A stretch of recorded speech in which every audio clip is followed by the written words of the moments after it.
All right, now we are going to sketch a graph of f of x equals x to the fourth plus x cubed minus 6x squared. Now, in the previous video, we figured out that the zeros of this graph were at -3, 0, and +2. These are going to give us the x-intercepts for this graph. Let's plot them now. So we have x-intercepts at -3, at 0, and at 2. Those are some important points on the graph, so it's good that we have them.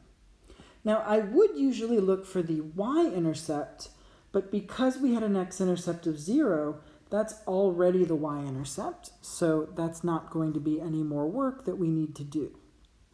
Next, we can look at the end behavior, which is something we already know how to do.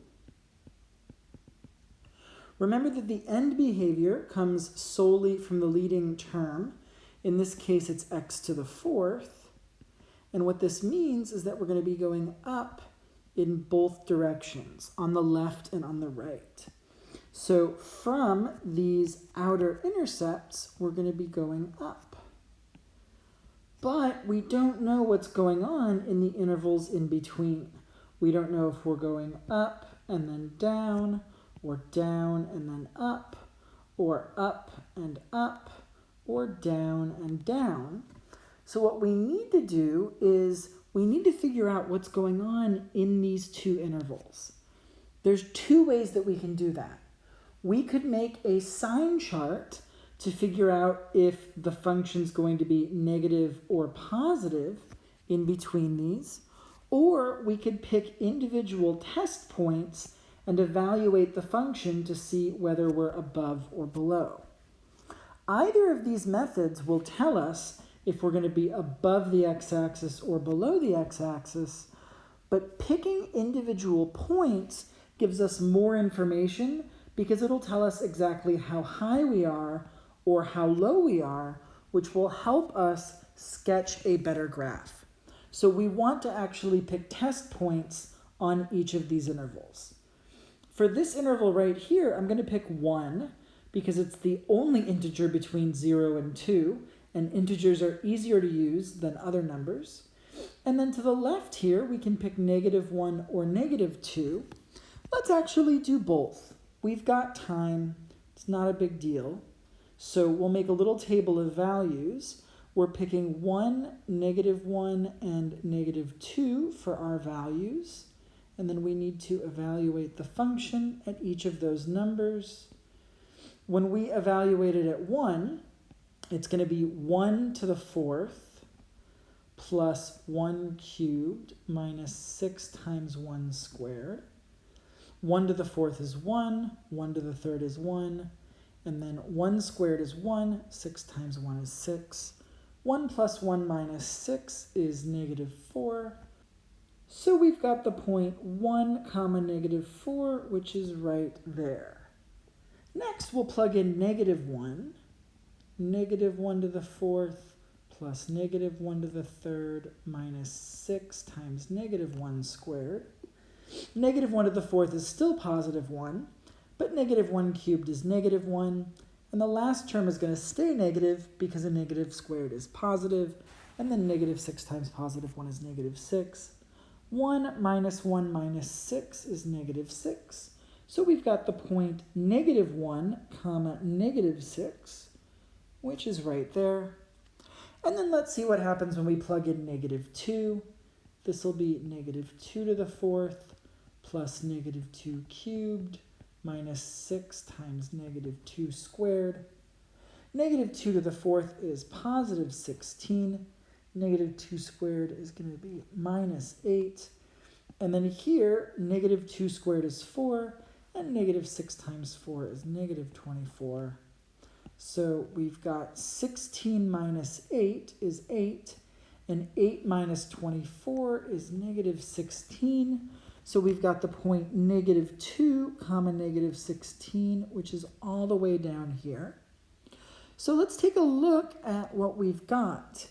In the interval between -3 and 0, since the function values are negative, we know we're going to be going downward there. And then also from the interval between 0 and 2, the value is negative, so it's going to be down again. So we're actually going to be going down and then up and then down and then up. And as we said before, we'll be going up and up on the outsides. So when we sketch our graph, we need to be going down and then up and then down and then up. And we don't actually know if these points are the lowest value around there. It could go even lower. We're not really sure. But we draw the best that we can, and then over here we're going up, up, up, and to the left we're going up, up, up. And this is a sketch of the graph of f of x equals x to the 4th plus x cubed minus 6x squared. Now there are certain parts of this graph that are pretty accurate and certain parts that aren't. Let's discuss these. We know that the x-intercepts are completely accurate because we found those algebraically in the last video. We know that the y-intercept is accurate because, well, in this case it happened to be also the x-intercept, but we can find the y-intercept very easily. It's just the constant term, which in this case is 0. So the intercepts are all accurate. The end behavior is relatively accurate. We know we're supposed to be going up in each direction. And also, what's accurate is that we are below the x-axis on both of these intervals. The only thing that's not particularly accurate is how far down we're going, because these 2 points might not be the furthest down the graph goes on those intervals. They could be going down even more.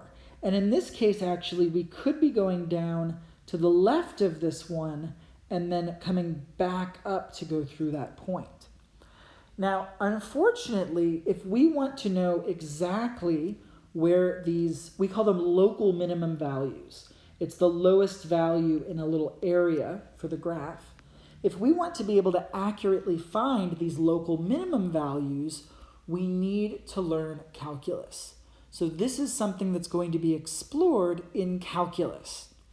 However, we are still going to be spending another week or so looking at polynomial functions because we're going to have some where the x-intercepts are not actually integers. We're going to have some where they're fractions, we're going to have some where they're irrational, and we're going to look at polynomials that have complex solutions.